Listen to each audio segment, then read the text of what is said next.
और आइए अब शुरुआत करते हैं इस वक्त की बड़ी खबर के साथ। और बड़ी खबर यह है कि अतीक और अशरफ की संपत्ति की जांच को तेज कर दिया गया है। पीडीए ने दरअसल 25 होटल और 20 रेस्टोरेंट को चिन्हित किया है और ऐसा शक है कि इनमें हिस्सेदारी है अतीक और अशरफ की, और इसीलिए लगातार जांच तेज कर दी गई है। जानकारी यह भी मिल रही है कि इनके जो नक्शे हैं वो पीडीए के पास नहीं है, तो होटलों में हिस्सेदारी को लेकर अब जांच तेज हो गई है। बड़ी खबर यह कि अतीक अशरफ की इन होटल और रेस्टोरेंट्स में हिस्सेदारी हो सकती है और इसीलिए पीडीए ने इन होटल और रेस्टोरेंट को चिन्हित किया है। बताया जा रहा है कि तकरीबन 25 होटल हैं, 20 रेस्टोरेंट हैं और इन होटलों में अतीक की हिस्सेदारी का शक जाहिर किया जा रहा है। पीडीए के पास इन होटल का नक्शा भी नहीं है और इसीलिए जो शक है वो और गहरा गया है।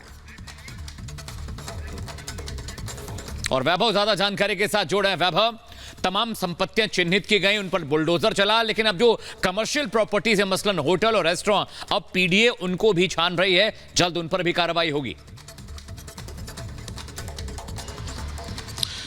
बिल्कुल, प्रयागराज विकास प्राधिकरण उस पूरी वारदात के पहले दिन से ही जिस तरह से एक्टिव नजर आ रहा है, ऐसे में अब कमर्शियल जो प्रॉपर्टियां हैं उनको चिन्हित किया जा रहा है, जिनमें होटल जो अतीक अहमद और अशरफ के नाम थे या फिर उनकी बेनामी संपत्तियों का एक हिस्सा है, उन सभी को चिन्हित किया जा रहा है। ऐसे में यह भी तय माना जा सकता है कि प्रयागराज विकास प्राधिकरण इन तमाम अवैध इमारतों पर, कमर्शियल बिल्डिंगों पर कार्रवाई भी कर सकता है। सबसे अहम यह है क्योंकि 1 मार्च से शुरू हुई प्रयागराज विकास प्राधिकरण की एक कार्रवाई कई महीनों तक जो है वो गई और इन सब के बीच तमाम ऐसे घर जो है वो जमींदोज किए गए जिनका इस वारदात में कहीं ना कहीं कोई कनेक्शन था और उन्होंने अवैध तरीके से अपने आवास के निर्माण को जो है वो डेवलप कर रखा था। लेकिन अब जब कमर्शियल इमारतों पर बुलडोजर चलेगा तो ये तय है क्षति बहुत बड़ी होने वाली है उन माफियाओं के हौसलों पर, जिन हौसलों के चलते न सिर्फ प्रयागराज बल्कि